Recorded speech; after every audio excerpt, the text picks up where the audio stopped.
ہوئی ہے وہ یہودیت کا تعارف بھی ہم نے اس میں ذکر کیا، اور اس کے ساتھ ساتھ ہم نے ان کی جو مقدس کتابیں ہیں ان کے بارے میں بھی اختصار سے مختصراً ایک اتنی لمبی داستان ہے یہودیت کی، اور اتنا طویل و عریض مذہب ہے، اور 1300-1400 قاف میم سے ان کا سلسلہ چلا آ رہا ہے۔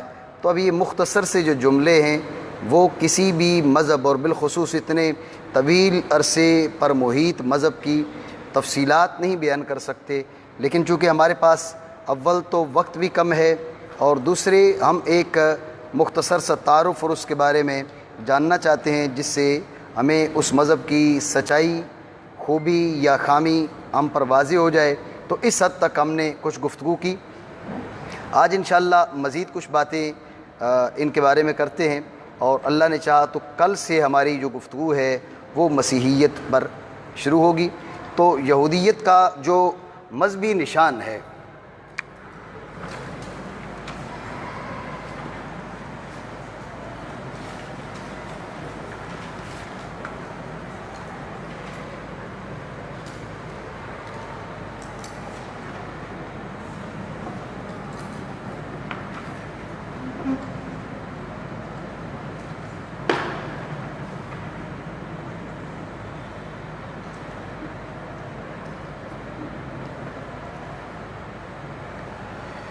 یہ یہودیت کا مذہبی نشان ہے 6 کونے والا ستارہ۔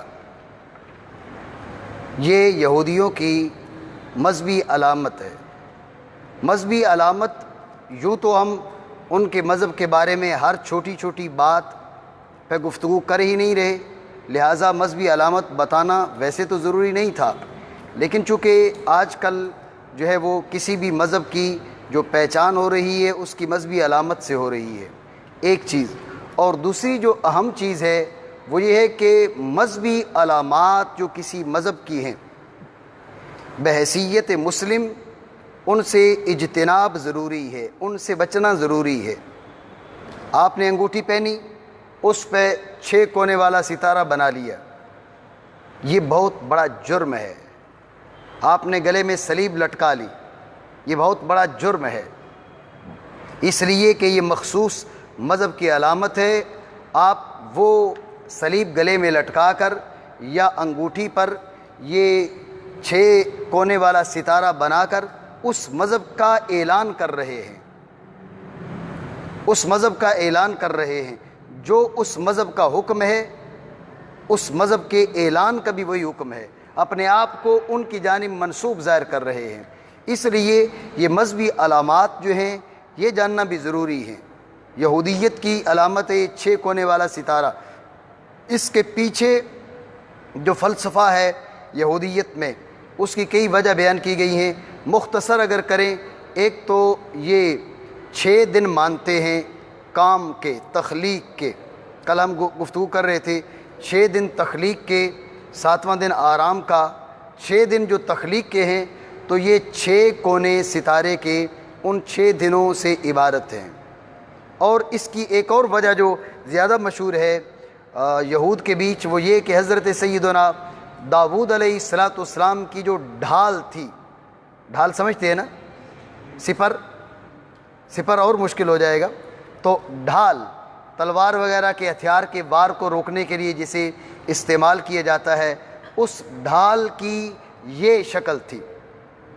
حضرت داؤد علیہ السلام کی ڈھال کی یہ یہودی مصادر کا کہنا ہے، اور یہودی مصادر میں بھی وہ قوی مصادر نہیں ہیں، لیکن یہ روایات ان کے پاس موجود ہیں کہ حضرت سیدنا داؤد علیہ السلام کی جو ڈھال تھی یہ اس کی یہ اس انداز کی تھی، اس لیے اسے ستارہ داؤد بھی کہا جاتا ہے۔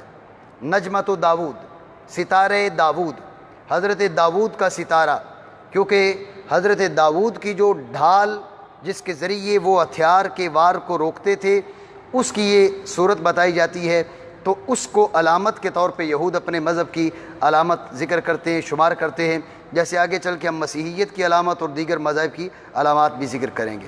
ٹھیک ہو گیا جی؟ یہ ہو گئی یہود کی مذہبی علامت۔ اس کے بعد آتے ہیں یہود کا ذات باری تعالیٰ کے بارے میں عقیدہ، یا یوں کہیے یہود کے عقائد عنوان دے۔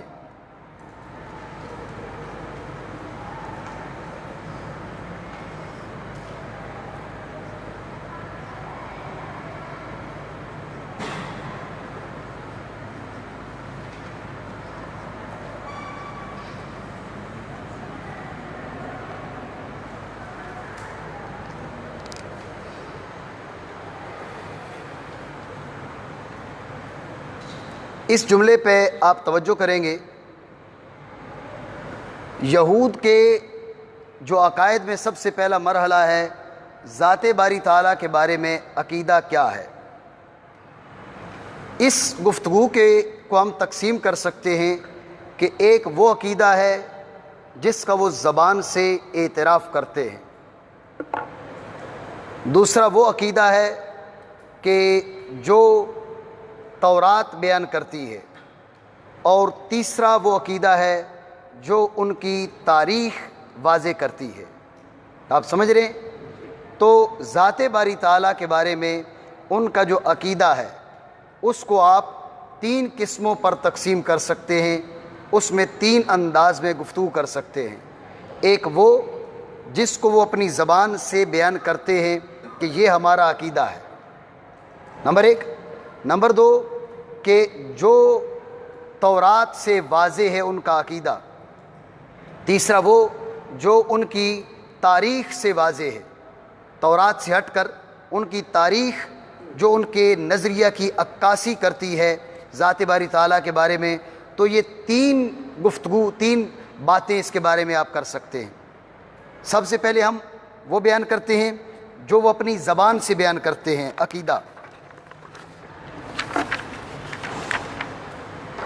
یہ میرے ہاتھ میں ہے یہودیت کے بنیادی عقائد۔ یہ 12ویں صدی مسیح، 12ویں صدی عیسوی، اس میں یہ جو فلسفی ان کے موسیٰ بن میمون ہیں، موسیٰ بن میمون، یہ پرچہ آپ بعد میں لے سکتے ہیں، لیکن اگر ان کو پرچہ جات کو آپ فوٹو کاپی کروا کے اپنے پاس محفوظ رکھ لیں تو یہاں آپ کے بیٹھنے کا زیادہ فائدہ ہوگا۔ وقت گزرنے کے ساتھ باتیں ذہن سے نکل جاتی ہیں اور دوبارہ کتابوں سے تلاش کر کے ان کو جمع کرنا آسان کام نہیں ہے۔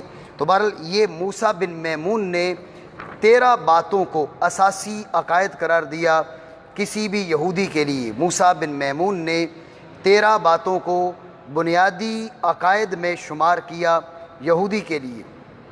یہ بات بھی ضرور ہے کہ بعض ایسے عقائد ہیں اس کے اندر، بعض ایسے جملے ہیں جن کے بارے میں تمام یہودی فرقے متفق نہیں ہیں، سارے یہودی فرقے سب پر متفق نہیں ہیں، ایسے ہیں، لیکن عمومی طور پر جو یہودیت کے بنیادی عقائد کی عکاسی کرتے ہیں وہ یہ ہیں۔ اور یہ چونکہ ایک وہ چیز ہے جو ہم کسی کا عقیدہ بیان کریں، ایک وہ ہے جو اپنے زبان سے وہ عقیدہ بیان کرتا ہے، تو اس کو اہمیت اس لیے بھی حاصل ہے کہ یہ ان کے کسی جاہل نے نہیں، ان کے عالم نے، اور جس کو ان کے مذہب میں ایک بہت بڑی حیثیت حاصل ہے، اہمیت حاصل ہے، تو اس نے یہ عقائد بیان کیے ہیں 13 بنیادی عقائد۔ ان میں جو عقائد ہیں ذات باری تعالیٰ کے بارے میں وہ میں پڑھ رہا ہوں آپ کے سامنے۔ پہلا عقیدہ، وجود خالق پر اعتقاد جو ہر جہت، سمت اور صفت میں کامل اکمل ہے اور تمام تر موجودات اس کی رہین منت ہیں۔ پہلا عقیدہ ذات باری تعالیٰ کے بارے میں، وجود خالق پر اعتقاد جو ہر جہت، سمت اور صفت میں کامل اکمل ہے۔ شاہ صاحب جہت سے پاک ہے نہیں، جہت میں کامل ہے، صفت میں کامل اکمل ہے۔ ہماری فکر یہ ہے کہ رب کریم جہت سے، ان چیزوں سے، مکان سے منزہ ہے، لیکن چونکہ یہ یہودی فکر بیان کر رہے ہیں، ہر جہت، سمت اور صفت میں کامل اکمل ہے اور تمام تر موجودات اس کی رہین منت ہیں۔ دوسرا عقیدہ، اس کی وحدانیت اور بے مثل ہونے پر اعتقاد۔ تیسرا عقیدہ یہ کہ وہ لامکاں و ما برائے مادہ ہے، نہ وہ تھکتا ہے، نہ کوئی سرگرمی اس پر اثر انداز ہو سکتی ہے، نہ وہ تھکتا ہے، نہ کوئی سرگرمی اس پر اثر انداز ہو سکتی ہے۔ چوتھی اس کی ابدیت پر اعتقاد، یہ چوتھا عقیدہ ذات باری تعالیٰ کے بارے میں۔ پانچواں عقیدہ صرف وہی لائق عبادت ہے اور اس کے علاوہ کوئی نہیں، صرف وہی لائق عبادت ہے، اس کے علاوہ کوئی لائق عبادت نہیں۔ چھٹا عقیدہ اس بات پر اعتقاد کہ اللہ تعالیٰ اپنے بندوں سے انبیاء کے توسط سے بات کرتا ہے، اس بات پر اعتقاد کہ اللہ تعالیٰ اپنے بندوں سے انبیاء کے توسط سے بات کرتا ہے۔ یہ پہلے جو 6 جملے ہیں یہ ذات باری تعالیٰ سے عقائد کے متعلق ہیں، اس لیے میں نے پڑھے۔ باقی جو 7 جملے رہے ابھی انشاءاللہ اگلی گفتگو میں آتے ہیں۔ تو یہ وہ عقیدہ ہے یہود کا ذات باری تعالیٰ کے بارے میں جو اپنی زبان سے بیان کیا انہوں نے۔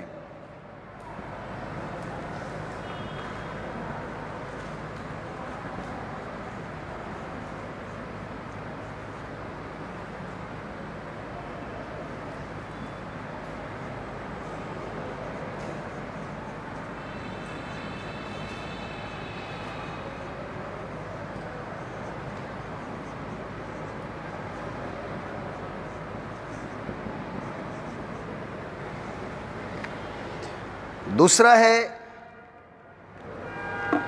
تورات و عہد قدیم سے ظاہر ہونے والا نظریہ، تورات سے اور عہد قدیم سے ظاہر ہونے والا نظریہ، اس پہ کل گفتگو تفصیل سے ہو چکی ہے، میں اشارات دیتا ہوں کہ دیکھیے یہ جو یہودیت کے بنیادی عقائد میں نے آپ کے سامنے ذکر کیے، اس کا تیسرا جملہ جو موسیٰ بن میمون نے 13 عقائد بنیادی عقائد قرار دیے، اس میں کا تیسرا جملہ یہ ہے وہ لامکاں و ما ورائے مادہ ہے، نہ وہ تھکتا ہے، نہ کوئی سرگرمی اس پر اثر انداز ہو سکتی ہے۔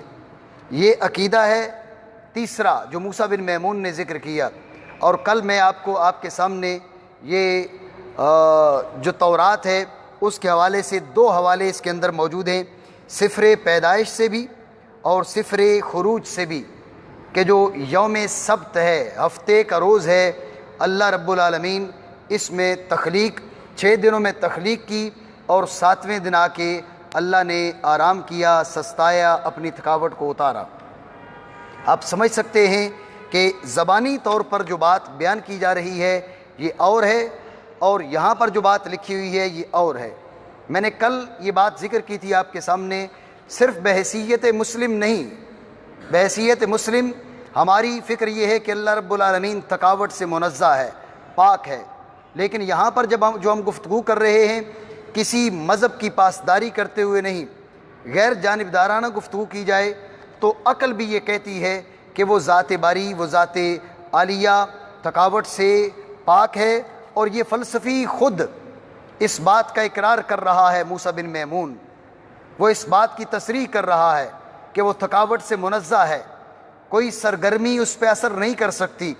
دیکھیں اس نے ایک جملہ نہیں کہا، 2 جملے تاکید کے لیے کہے، نہ وہ تھکتا ہے، نہ کوئی سرگرمی اس پر اثر انداز ہو سکتی ہے، نہ وہ تھکتا ہے، نہ کوئی سرگرمی اس پر اثر انداز ہو سکتی ہے۔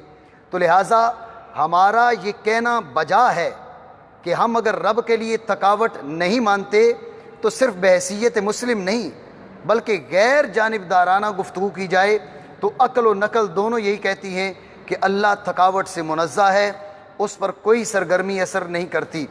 یہ خود بھی اس کا اقرار کر رہا ہے، لیکن یہ 2 جگہ پر اس موجود ہے، سفر خروج میں بھی اور سفر پیدائش کے اندر بھی، دونوں کتابوں میں موجود ہے کہ اللہ رب العالمین 6 دن کام کر کے تھک گیا اور 7ویں دن اس نے آرام کیا۔ تو اس سے یہ ماننا پڑے گا کہ زبانی بیان کیا ہوا عقیدہ کچھ اور ہے جو تورات اور عہد قدیم سے ظاہر ہو رہا ہے یہ کچھ اور ہے، دونوں میں فرق ہے۔ بات میری سمجھ رہے ہیں؟ اسی طرح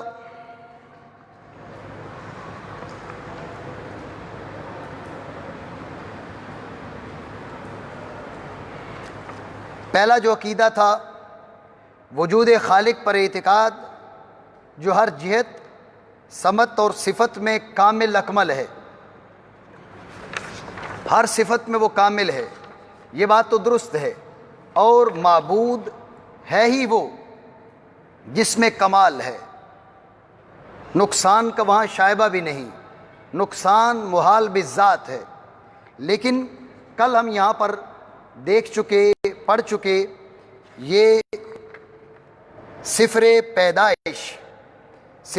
پیدائش کا 32واں باب 25-32 جملے جی، تو اس میں اس بات کی صراحت موجود ہے کہ اللہ کریم جل مجدہ حضرت یعقوب سے اللہ نے کشتی کی اور حضرت یعقوب کو رب پچھاڑ نہیں سکا، صبح تک کشتی کی، اور آگے چل کے رب نے فرمایا، کیا فرمایا؟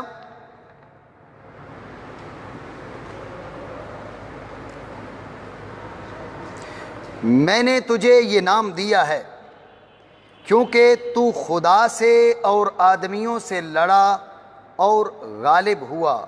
یعقوب غالب ہوا جب معاذ اللہ اللہ کی اور حضرت یعقوب کی کشتی ہو رہی ہے، لڑائی ہو رہی ہے، آپ سمجھ سکتے ہیں کہ غالب کے مقابلے میں کون ہوتا ہے؟ مغلوب۔ غالب کے مقابلے میں مغلوب آتا ہے۔ حضرت یعقوب غالب ہیں اپنے سامنے والے پر۔ میں نے کل بھی ذکر کیا تھا، یہاں تک کہ اس کو کہنا پڑا کہ اب سورج پھوٹ رہا ہے، فجر طلوع ہو رہی ہے، تم مجھے جانے دو، جان چھڑا کے اس نے جانے کی کوشش کی جی، تو پھر آخر کار اسے کہنا پڑا کہ تو غالب رہا۔ تو اس سے جو چیز لازم آتی ہے وہ یہ کہ یعقوب غالب، تو آپ سے لڑنے والا وہ جو آدمی تھا وہ مغلوب۔ معاذ اللہ، یہ ذات باری عزہ اسمہ کے بالکل لائق نہیں۔ یہاں پر زبانی طور پر جو بات بیان کی گئی ہے یہ بات مناسب ہے، یہ بات درست ہے، لیکن تورات سے جو باتیں ثابت ہیں، عہد قدیم سے جو باتیں ثابت ہیں، یہ صرف مثال کے طور پر رکھیں گے، مزید گفتگو کریں گے تو وقت اجازت نہیں دے گا۔ تو اپنی زبان سے بیان کردہ عقیدہ کچھ اور ہے، اور تورات اور عہد قدیم سے ظاہر ہونے والا نظریہ کچھ مختلف ہے۔ ٹھیک ہے جی۔ تیسری چیز ہے کہ جو ان کی تاریخ سے واضح ہوتا ہے،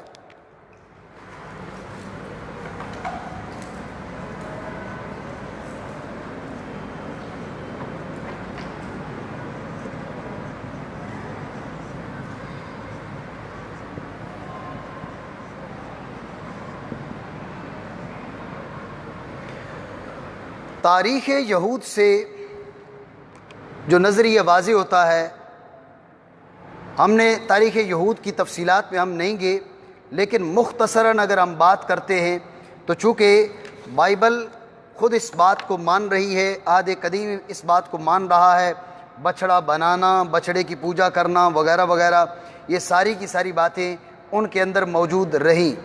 آپ غور کیجئے، اللہ کا نبی تمہارے بیچ موجود ہے، اللہ کا رسول تمہارے اندر موجود ہے، اور تمہاری فکری پستی کا عالم یہ ہے، اس سے کیا کہتے ہیں؟ یا موسیٰ اجعل لنا الہا کما لہم آلہہ، ہمیں بھی کوئی معبود بنا دو جیسا ان کا معبود ہے۔ اس نبی اور رسول سے تم کہہ رہے ہو، بتوں کی پوجا دیکھتے ہو تو کلیم اللہ سے کہتے ہو کہ ان کے بھی بت ہیں تو کوئی بت ہمیں بھی بنا کر دے دو، اور پھر وہ کلیم چند دنوں کے لیے تم سے وعدہ کر کے جاتے ہیں کہ میں جا رہا ہوں طور سینا پہ، اور اپنے خلیفہ حضرت ہارون علیہ السلام کو چھوڑ کر جاتے ہیں، اور یہ زیورات سے بچھڑا بنا کر اس کی پرستش میں مصروف ہو جاتے ہیں۔ تو اس سے یہ کہنا بے جا نہ ہوگا کہ جو یہود ہیں ان کا تاریخی نظریہ اگر توحید کے بارے میں دیکھا جائے تو گو زبان سے وہ یہ کہہ رہے ہیں کہ ہم توحید کے قائل ہیں، لیکن ان کی تاریخ شرک سے اور ذات باری تعالیٰ کے لیے غیر مناسب نظریات، ذات باری تعالیٰ کے لیے غیر مناسب نظریہ اس لیے کہا کہ جو کہ بھئی یہ بت بنا کے بیٹھے ہیں، ہمیں بھی بت بنا کے دو، ہم اس کو دیکھ کر اس کی پوجا کریں، اس کا مطلب ہے وہ معبود کو مجسم اور اس قسم کا تسلیم کر رہے ہیں، یہ ان کا معبود ہے، ایک ہمارا معبود ہو جانا چاہیے۔ تو تاریخ یہود بھی ہمیں یہ بات بتاتی ہے کہ توحید کے بارے میں وہ ہمیشہ متزلزل رہے۔ ہم صرف تاریخ کی بات کرتے تو کہا جا سکتا تھا کہ تاریخ اگر مسلمانوں نے تدوین کی ہے تو مسلمان تو مذہبی دشمنی کی وجہ سے، یا عیسائیوں نے تدوین کی ہے تو عیسائی مذہبی دشمنی کی وجہ سے یہود پر اعتراض کر رہے ہیں۔ اگر ہم تاریخ کی صرف بات کرتے وہ ہم اس کا جواب دے سکتے تھے کہ جو بائبل ہے وہ بھی تمہیں بتا رہی ہے کہ تم تاریخ کے اوراق میں تمہارے بارے میں کون سی داستان لکھی ہے، ہم یہ کہہ سکتے تھے۔ لیکن صرف تاریخ کے حساب سے نہیں، تورات و عہد قدیم سے جو ان کا نظریہ واضح ہو رہا ہے، وہ نظریہ بھی ہمیں یہ بتاتا ہے کہ توحید کے سلسلے میں ان کی فکر متزلزل رہی، اور توحید کے سلسلے میں گو اس وقت انہوں نے جو عقیدہ بیان کیا وہ توحید سے ہم آہنگ ہو سکتا ہے، جو خالص توحید ہے اس سے ہم آہنگی ہو سکتی ہے، لیکن جو تورات کہہ رہی ہے یا ان کی تاریخ کہہ رہی ہے یہ ان کی اس زبانی نظریہ کی تکذیب کر رہا ہے۔ میری بات آپ سمجھے نہیں سمجھے؟ ٹھیک ہو گیا؟ یہ ہم نے ان کے ذات باری تعالیٰ کے بارے میں جو عقیدہ ہے اس کو 3 مباحث میں تقسیم کیا: زبانی بیان کردہ، تورات سے ظاہر شدہ اور تاریخ سے واضح۔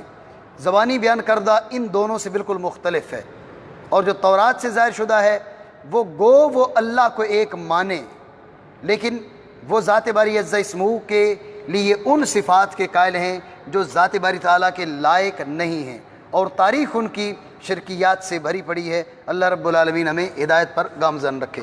ٹھیک ہو گیا جی؟ اس بارے میں کسی نے کچھ کہنا ہو صرف ان کے عقیدہ توحید کے بارے میں مٹا دیں۔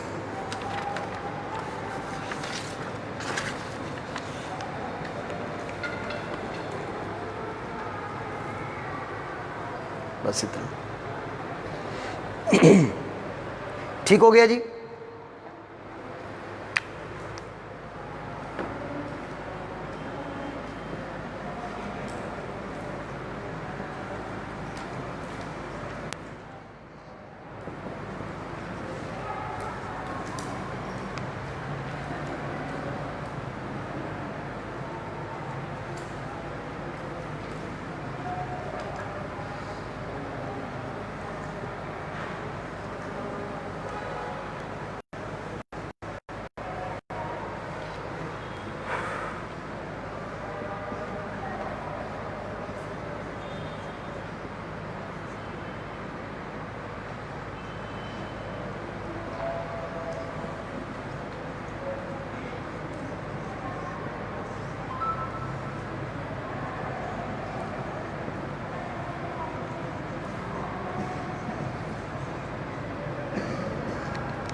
ہم نے گفتگو شروع کی تھی تو ذکر کیا تھا کہ آسمانی ادیان جو ہیں وہ 3 ہیں: یہودیت، عیسائیت اور اسلام۔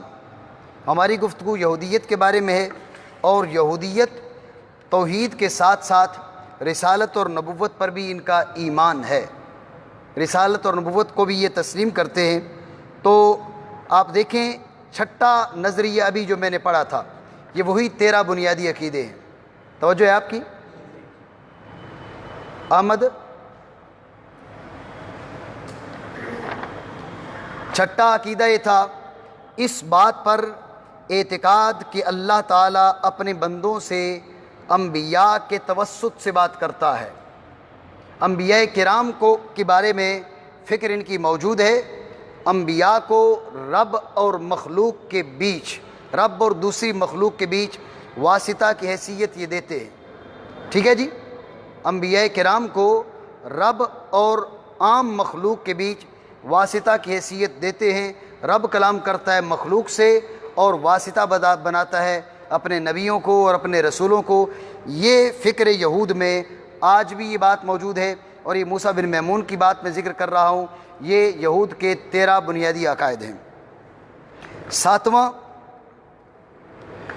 موسیٰ کی نبوت کاملہ اور ان کے بتائے تمام غیب و شہود پر اعتقاد۔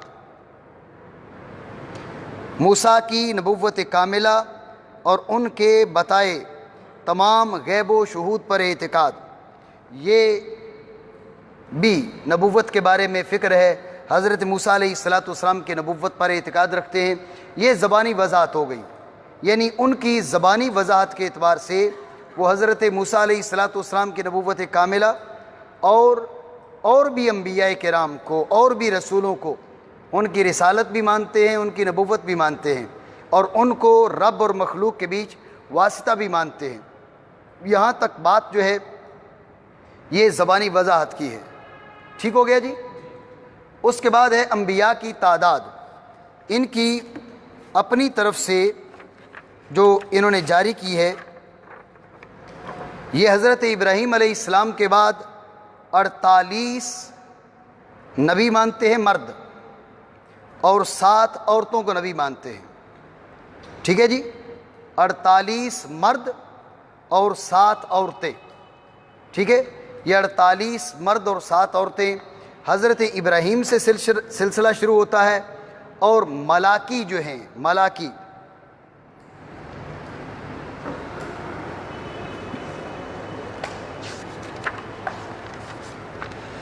یہ اس کے اندر جو آخری کتاب مذکور ہے یہ بھی ملاکی ہے، یہ سفر ملاکی ہے۔ عہد قدیم کا جو سب سے آخری کتابچہ اس کے اندر ہے، سب سے آخری جز جو ہے وہ سفر ملاکی ہے۔ یہ ملاکی پر یہ سلسلہ نبوت کا اختتام مان رہے ہیں۔ ملاکی پر، ملاکی بنی اسرائیل میں آخری نبی ہیں۔ سلسلہ حضرت ابراہیم سے اگر شروع کریں تو حضرت ابراہیم سے لے کر ملاکی تک 48 نبی ہوئے۔ یہ جناب ابراہیم ہیں، اسحاق، یعقوب، موسیٰ، ہارون، یوشع، فینحاس، القانہ، عیلی، سموئیل، جاد، ناتن، داود، سلیمان، عدو، میکایا، عبدیاہ، اخیاہ، یاہو، عزریا، یحزیئیل لاوی، الیعزر بن ووداواہو، ہویسے، آموس، میکاہ، آموس، ایلیا، الیشع، یوناح، یسعیا، یوئیل، ناحوم، حبقوق، صفنیا، اوریا، یرمیا، حزقیل، سمعیا، باروک، نیریا، سرایا، محسیا، حجا، زکریا، مردکی، عودد، حنانی، ملاکی۔ یہ 48 نبیوں کا اعتقاد رکھتے ہیں یہود۔ ٹھیک ہے؟ اور یہ 7 عورتیں ہیں جنہیں نبوت مانتے ہیں۔ یہاں پر ایک بات ذہن میں رہے کہ کیا عورت نبی ہو سکتی ہے یا نہیں ہو سکتی؟ عورت نبی ہو سکتی ہے یا نہیں ہو سکتی؟ اگر کوئی عورت کو نبی مانے تو بتائیے نہیں؟ ہاں، امام ابو الحسن اشعری آپ کے فتویٰ کے مطابق کافر ہو گئے۔ ایسے نہ کہا کریں، مذہب کے جو تفصیلات ہیں ان کو جانے بغیر ایسی بات ہرگز نہ کریں۔ دن میں ہمارا سلسلہ یہی چل رہا ہے اصول تکفیر کا۔ کتنی آسانی سے آپ نے کہہ دیا کہ جو کیا کرے، جو عورت کو نبی مانے وہ کافر۔ امام ابو الحسن اشعری رحمہ اللہ تعالی، اشاعرہ کی فکر ہے عورت نبی ہو سکتی ہے۔ ہم ماتریدی ہیں، ہماری فکر کے مطابق عورت نبی نہیں ہو سکتی۔ اشعری جو ہیں ان کی، اشعری بھی اہل سنت ہے، ماتریدی بھی اہل سنت ہیں، صرف چند فروع میں ان کا اختلاف ہے۔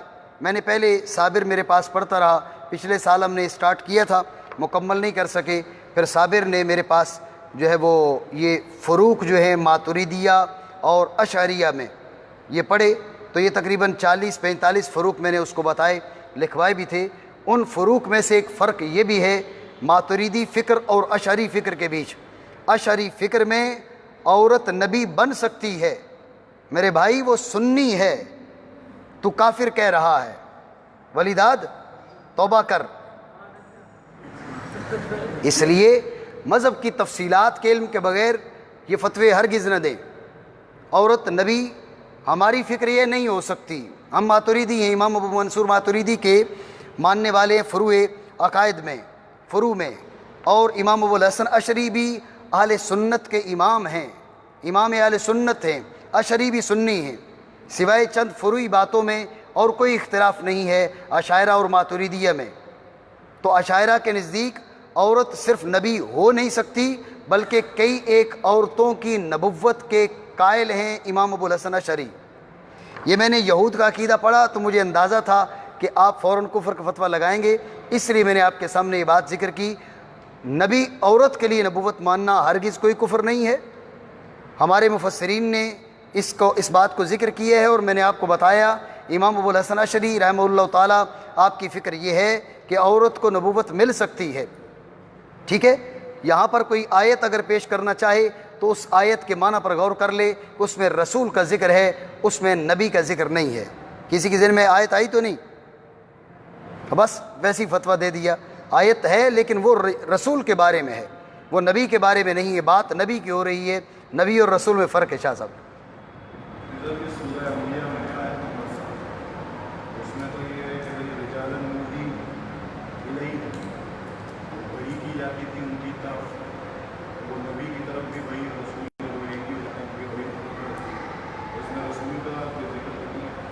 آیت پڑھے آیت۔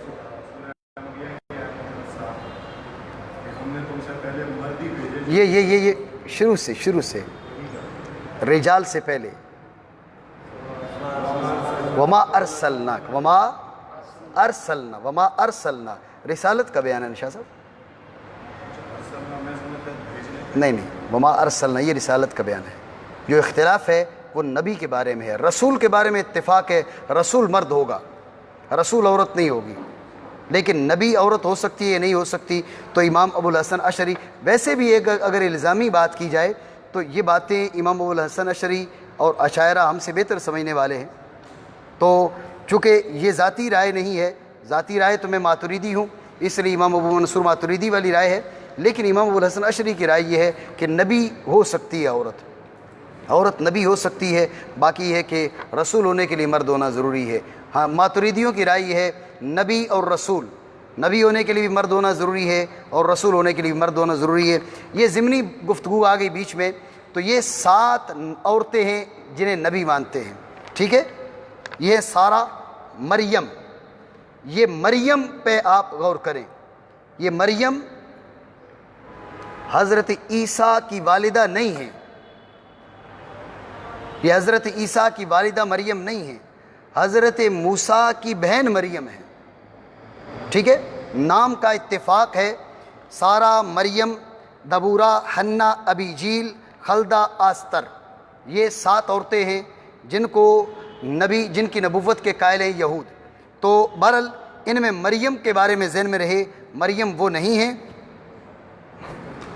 جو سیدنا عیسیٰ علیہ نبینا علیہ الصلوۃ والسلام کی والدہ ہیں، عیسیٰ بن مریم، حضرت عیسیٰ کی والدہ مریم، ان کے بارے میں تو وہ انتہائی برے اعتقادات رکھتے ہیں، بھلا پھر نبی کہاں سے، ان کو نبیہ کہاں سے مانیں گے؟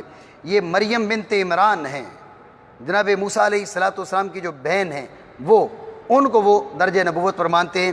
تو میں نے آپ کو بتایا کہ انبیاء کی تعداد حضرت ابراہیم کے بعد وہ 48 نبی مانتے ہیں اور 7 عورتیں مانتے ہیں جن کو نبوت ملی یہودی فکر کے مطابق۔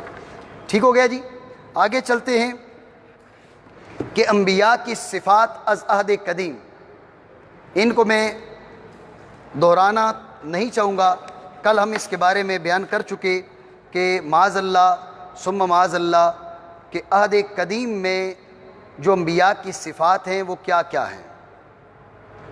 جب حضرت موسیٰ علیہ الصلوۃ والسلام سمیت جن کو اپنی زبان سے کیا کہا جا رہا ہے، موسیٰ کی نبوت کاملہ اور ان کے بتائے ہوئے تمام غیب و شہود پر اعتقاد، موسیٰ علیہ السلام کی نبوت کاملہ، ادھر موسیٰ علیہ السلام کے لیے یہ معنی زبانی طور پر، ادھر موسیٰ علیہ الصلوۃ والسلام کو ایک عام انسان جو اچھا برا، گناہ وغیرہ ساری کی ساری باتیں کرتا ہے، اس سے بہتر نہ مانیں تو آپ اندازہ کر سکتے ہیں انبیاء کی عصمت کی فکر کم از کم یہود کی جو کتاب ہے اس سے بالکل واضح نہیں ہے۔ اور پھر میں نے کل آپ کو بتایا تھا حضرت سیدنا سلیمان علیہ السلام کے بارے میں ان کی فکر، معاذ اللہ ثم معاذ اللہ، حضرت سلیمان کو آخر عمر میں مشرک مانتے ہیں۔ آخر عمر میں حضرت سلیمان بت کی پوجا کر رہے ہیں اور بت خانے بنا رہے ہیں۔ حضرت داؤد معاذ اللہ وہ بدکاری میں ملوث پائے گئے۔ حضرت یعقوب علیہ السلام یہ تصریح کر رہے ہیں کہ حضرت یعقوب نبی ہیں، اس میں تصریح موجود ہے حضرت یعقوب نبی ہیں۔ ابراہیم علیہ السلام کے بیٹے اسحاق اور ان کے بیٹے یعقوب، ابراہیم کے بعد اسحاق اور اسحاق کے بعد یعقوب، یہ نبی ہیں۔ جب یعقوب نبی ہیں تو ادھر حضرت یعقوب معاذ اللہ جھوٹ بھی بول رہے ہیں اپنے والد اسحاق سے اور دھوکہ بھی دے رہے ہیں۔ تو اس سے یہ کہنا بے جانا ہوگا کہ انبیاء کی جو صفات ہیں عہد قدیم میں وہ کسی عادی مجرم سے بہتر نہیں ہیں، کسی عادی مجرم سے وہ صفات بہتر نہیں ہیں۔ تو اس سے کہا جا سکتا ہے کہ جو یہود ہیں ان کی زبانی طور پر وہ کچھ بھی کہہ رہے ہیں، لیکن ان کی کتاب اور معتبر ترین کتاب اور مقدس ترین کتاب وہ یہ بتا رہی ہے کہ انبیاء کرام کے اندر کوئی ایسی خاص خوبی نہیں، اپنے کردار کے لحاظ سے وہ عام انسانوں سے بہتر نہیں ہوتے، اپنے کردار کے لحاظ سے وہ عام مجرموں سے بہتر بھی نہیں ہوتے۔ اور ایک اور چیز، اللہ رب العالمین کے کوئی خاص برگزیدہ بھی نہیں ہوتے، جو برگزیدہ ہو اس کو چن لیا جاتا ہے، اس کے عیبوں پر پردے ڈالے جاتے ہیں۔ اللہ رب العالمین نے ان کے عیبوں کو سر عام بیان کیا تاکہ قیامت تک اگر بائبل کو پڑھا جاتا رہے گا، عہد قدیم کو پڑھا جاتا رہے گا، سب کو پتہ چلے موسیٰ نے کیا کیا، سب کو پتہ چلے یعقوب جھوٹا تھا، سب کو پتہ چلے یعقوب دھوکہ دیتا تھا۔ داؤد معاذ اللہ وہ اپنے ایک امتی کی بیوی کے ساتھ بدکاری کر رہا ہے، معاذ اللہ ثم معاذ اللہ، نقل کفر نباشد۔ تو کہنے کا مقصد یہ ہے جو برگزیدگی کا، رب کے ساتھ قرب کا جو تصور ہے، تصور اسلامی، وہ بھی یہودیت کے اندر مفقود ملتا ہے انبیاء کرام کے بارے میں۔ بات طویل ہو جائے گی، یہ نبوت کے بارے میں چند جملے کہے، آگے چلتے ہیں، اس کو مٹائیں۔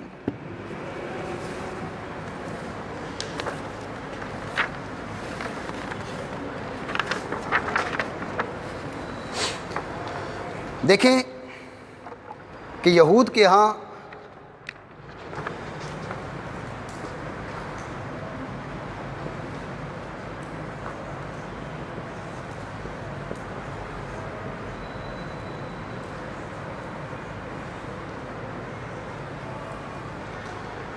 جناب مسیح کے بارے میں بھی اعتقاد موجود ہے،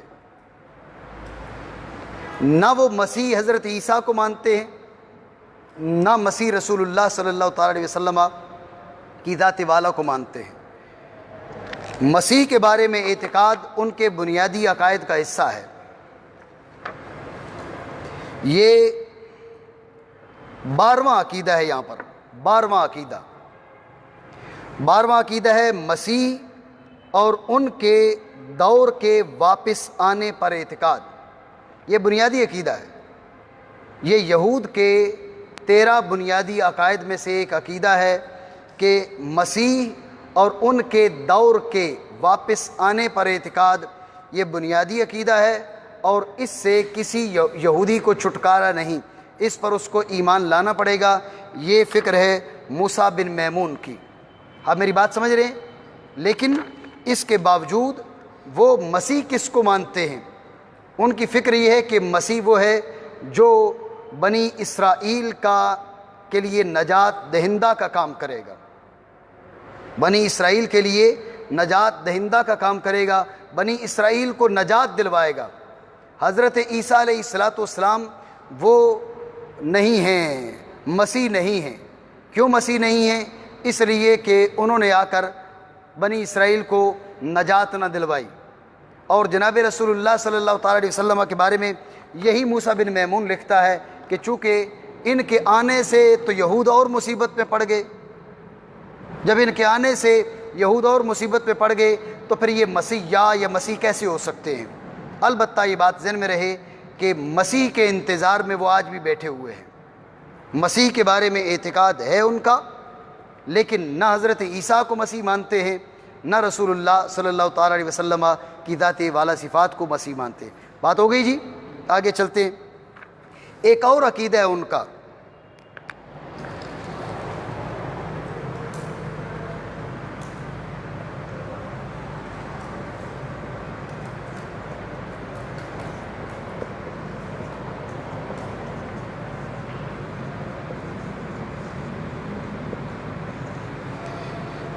یہ جو عقیدہ ہے ان کا کہ وہ اللہ کے محبوب ترین قوم ہیں۔ توجہ ہے آپ کی؟ یہود کیا ہے؟ یہودیوں کی فکر یہ ہے کہ یہودی اللہ کی محبوب ترین قوم ہے، پسندیدہ قوم ہے، حتیٰ کہ قرآن عظیم نے اسی بات کو بیان کیا کہ بھئی یہ کیا کہتے ہیں، نحن ابناء اللہ و احباؤہ، ہم اس کے بیٹے اور اس کے محبوب، ہم اس کے بیٹے اور اس کے محبوب۔ یہ صرف قرآن نے ان پر الزام نہیں رکھا کہ ان کی فکر یہ ہے، صرف قرآن نے الزام نہیں رکھا، بلکہ خود جو یہودی فکر ہے ان کے بنیادی نظریات میں سے ایک نظریہ یہ بھی ہے، جو یہودی ہے وہ برتر ہے، جو یہودی نہیں ہے وہ ادنا ہے۔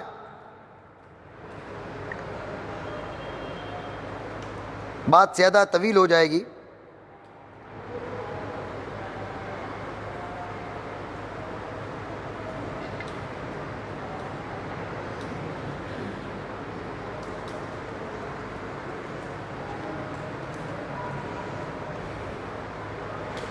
یہ کل ان کو پرنٹ نہیں کروایا جا سکا،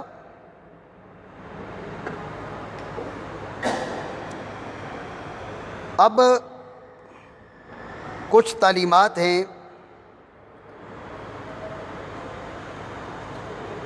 تلمود کی، ان پر آپ غور کریں گے تو آپ کو اندازہ ایک تو یہ ہو جائے گا کہ تلمود کی تعلیمات کس قسم کی ہیں، اور دوسرا ابھی جو جملہ میں نے کہا کہ یہودی اعلیٰ ہیں، عرفہ ہیں، بہتر ہیں، بالا ہیں، باقی ساری قومیں گھٹیا ہیں، ناپاک ہیں، نیچ لوگ ہیں۔ یہ تلمود کا ایک حوالہ ہے، یحق للیہودی ان یتزوج بنتا لہا من العمر 3 سنوات و یوم واحد۔ یہ عجیب و غریب بات ہے کہ یہودی اپنی 3 سال اور 1 دن کی بیٹی کی شادی کروا سکتا ہے۔ آپ سمجھ رہے ہیں؟ 3 سال اور 1 دن کی بیٹی ہو تو اس کی شادی کروائی جا سکتی ہے۔ یہ تلمود کی تعلیمات ہیں۔ یتعین علی الیہودی ان یتلو الصلاۃ التالیہ فی کل یوم لک الحمد یا رب لم تخلقنی اممیا او امراتا او عبدا۔ ہر یہودی پر یہ لازم ہے کہ وہ روزانہ یہ جملے ادا کرے، اللہ کی تعریف کرے۔ کن الفاظ میں؟ کہ اے میرے پروردگار تیرے لیے تعریفیں ہیں کہ تو نے مجھے امی نہیں بنایا۔ ذہن میں رکھیں، امی اور اممی، ہر غیر یہودی، ہر غیر یہودی، غیر یہودی نہ ہونے پر، عورت نہ ہونے پر اور غلام نہ ہونے پر اللہ کی حمد کرے۔ اس سے آپ سمجھ سکتے ہیں کہ جس انداز میں غلام کو حقارت کی نظر سے دیکھا جا رہا ہے، اسی طرح عورت کو حقارت کی نظر سے دیکھا جا رہا ہے، اسی طرح غیر یہود کو بھی انتہائی حقارت کی نظر سے دیکھا جا رہا ہے۔ ایک جملہ عجیب و غریب، توجہ کیجیے گا۔ اذا دفعت الغوایا یہودیا الی ارتکاب معصیہ، کسی یہودی کو گناہ کرنے کا دل کرتا ہے، وہ چاہتا ہے میں کچھ گناہ کر لوں، تو اب اسے کیا کرنا چاہیے؟ فعلیہ ان یذهب الی مدینہ لا یعرفہ فیہا احد ویرتکب المعصیۃ ہناک۔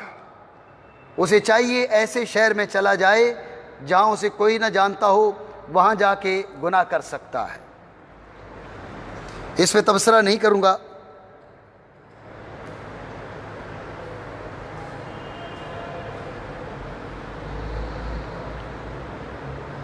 من واجب الیہود اطلاف و کتب الکفرات والوثنیین، یہودیوں پر یہ واجب ہے کہ وہ اپنے علاوہ دیگر جو بھی ہیں، کفار ہیں، بت پرست ہیں، سب کی کتابوں کو مٹا دیں۔ یہ جملہ جو اصل میں چیز کہہ رہا تھا، یہ حوالے زیادہ ہو جائیں گے، وقت ہمارا مختصر ہے۔ انتم تدعون اناسا فانتم تدعون اناسا واما الوثنیون فلیسوا یدعون اناسا، انسان صرف تم ہو، تمہیں انسان کہا جائے گا، تمہارے علاوہ جو بت پرست قومیں ہیں یہ بالکل یہ انسان کہلانے کے لائق نہیں ہیں۔ یہاں پر تو بت پرست کہا، اگلا جملہ ایک یہ ہے جس میں بت پرست بھی نہیں۔ انتم یا غنمی غنم مرعاش اناس انتم فانتم فقط تدعون اناسا، اے میری چراگاہ کی بھیڑوں، بنی اسرائیل سے کہا جا رہا ہے، اے میری چراگاہ کی بکریوں، انسان صرف تم ہو، فانتم فقط تدعون اناسا، آدمی جین، صرف تمہیں انسان کہا جائے گا، تمہارے علاوہ کوئی انسان نہیں ہے۔ آپ میری بات سمجھ رہے ہیں؟ ہم اس بات پہ مزید تبصرہ نہیں کریں گے کہ اسلام پر کیا اعتراض کیا جا رہا ہے، اسلام کو کس انداز میں پیش کیا جا رہا ہے، لیکن یہ چیزیں تو وہ ہیں جو یہود کی بنیادی کتابیں جس چیز کا درس دے رہی ہیں، یہ تالمود کے حوالے ہیں۔ تو بہرحال میں یہ عرض کر رہا تھا کہ رب کا پسندیدہ ہونے کا عقیدہ، یہ فکر ہے یہود کی کہ جو یہودی ہے، بنی اسرائیل سے ہے، وہ اعلیٰ ہے، عرفہ ہے، اور کوئی دوسرا آدمی اس درجے کو نہیں پہنچ سکتا۔ الحمدللہ فکر اسلامی یہ ہے، ان اکرمکم عند اللہ اتقاکم، یہاں پر نسب کا کوئی لحاظ نہیں ہے، رشتے کا کوئی لحاظ نہیں ہے، چہرے رنگ ڈھنگ کا کوئی لحاظ نہیں ہے، جو اس کریم کو راضی کرنے میں جتنا کامیاب ہوتا ہے اللہ کریم اس کو اتنا ہی اپنا قریبی بنا لیتا ہے۔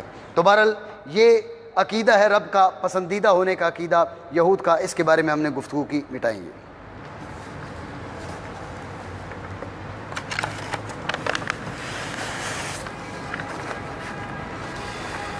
ایک چیز ہے ان کی وصایا عشر جس کو کہا جاتا ہے،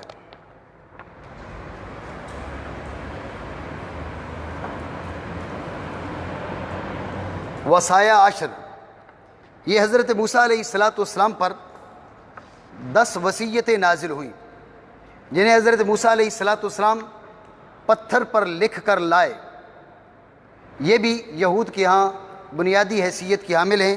یہ تورات کا جو سفر خروج ہے اس کے اندر بھی موجود ہیں اور سفر استثناء کے اندر بھی موجود ہیں۔ یہ بنیادی چیزیں ہیں۔ ان میں سے جو پہلی 5 چیزیں ہیں وہ رب کے اور بندے کے بارے میں ہیں، اور آخری جو 5 چیزیں ہیں یہ بندوں کے اور بندوں کے بارے میں ہیں۔ اور خداوند نے یہ سب باتیں فرمائیں کہ خداوند تیرا خدا جو تجھے ملک مصر کی غلامی سے نکال لایا وہ میں ہوں، میرے حضور تو غیر معبودوں کو نہ ماننا، یہ پہلی وصیت ہے، وصایا عشر کی پہلی وصیت۔ دوسری، تو کسی بھی شے کی صورت پر، خواہ وہ اوپر آسمان میں یا نیچے زمین پر یا نیچے پانیوں میں ہو، کوئی بت نہ بنانا۔ وصیت تو تھی، اس پہ عمل کتنا ہوا یہ ایک الگ مسئلہ ہے۔ تیسری وصیت، تو ان کے آگے سجدہ نہ کرنا اور نہ ہی ان کی عبادت کرنا، کیونکہ میں خداوند تیرا خدا غیور ہوں۔ چوتھی وصیت، تو خداوند اپنے خدا کا نام بری نیت سے نہ لینا، کیونکہ جو کوئی اس کا نام بری نیت سے لے گا تو خداوند اسے بے گناہ نہ ٹھہرائے گا۔ پانچویں وصیت، سبت کے دن کو یاد سے پاک رکھنا، 6 دن تک تو محنت سے اپنا سارا کام کاج کرنا۔ یہ طویل ہے، آپ اس کو بعد میں دیکھ لیں گے۔ چھٹی وصیت، یہ 5 جو ہیں پہلی یہ رب کے بارے میں اور بندے کے بارے میں۔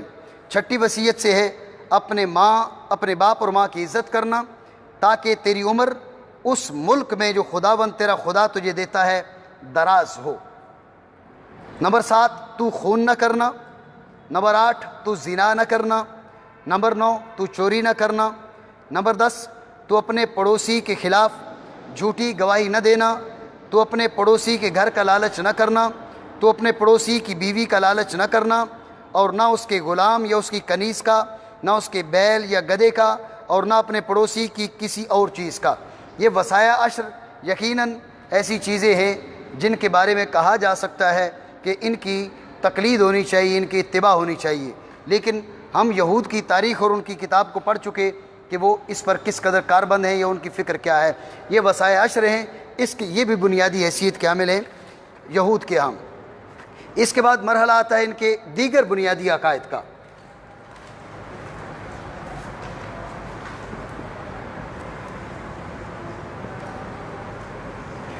تو دیگر بنیادی عقائد یہ میں آپ کے سامنے پہلے بیان کر چکا کہ جو انہوں نے خود جن کی اشاعت کی ہے وہ 13 بنیادی عقیدے ہیں، جن میں سے پہلے 7 وہ میں پڑھ چکا۔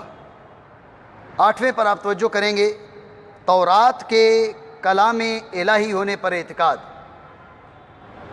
تورات کے 8واں ان کا عقیدہ ہے، تورات کے کلام الہی ہونے پر اعتقاد۔ 9واں عقیدہ، تورات کے تحریف اور تنقیص سے مبرہ ہونے کا اعتقاد، اور یہ وہ بات ہے جو ملت یہود کبھی بھی ثابت نہیں کر سکتی۔ میں نے آپ کو بتایا کہ کس قدر اختلافات، کل جو ہماری گفتگو تھی وہ تورات پر ایک ناقدانہ نظر کے لحاظ سے تھی۔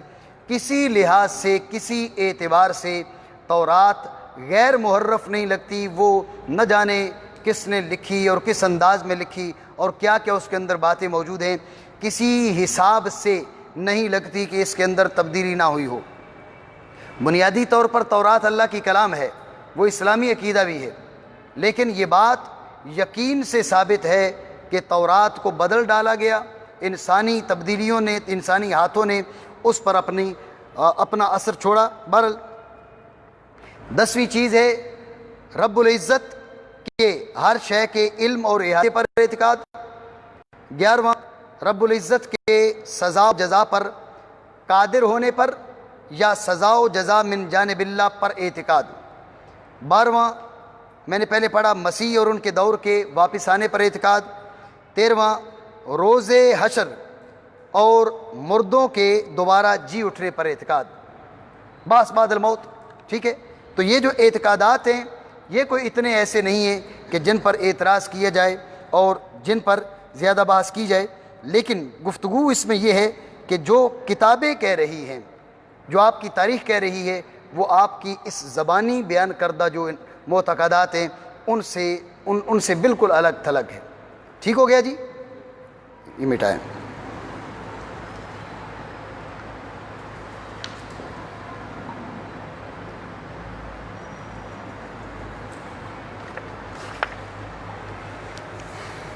یہ ہم نے چند جملے کہے ہیں ان کی عبادات کے بارے میں، ابھی ہم بات کو ختم کرتے ان کے عقائد کے بارے میں۔ ان کی عبادات کی تقسیم ہے، روزانہ کی عبادات بھی ہیں، ہفتے کی عبادات بھی ہیں۔ ان کے ہاں نماز کا تصور بھی یہود کے ہاں موجود ہے اور وضو کا تصور بھی موجود ہے۔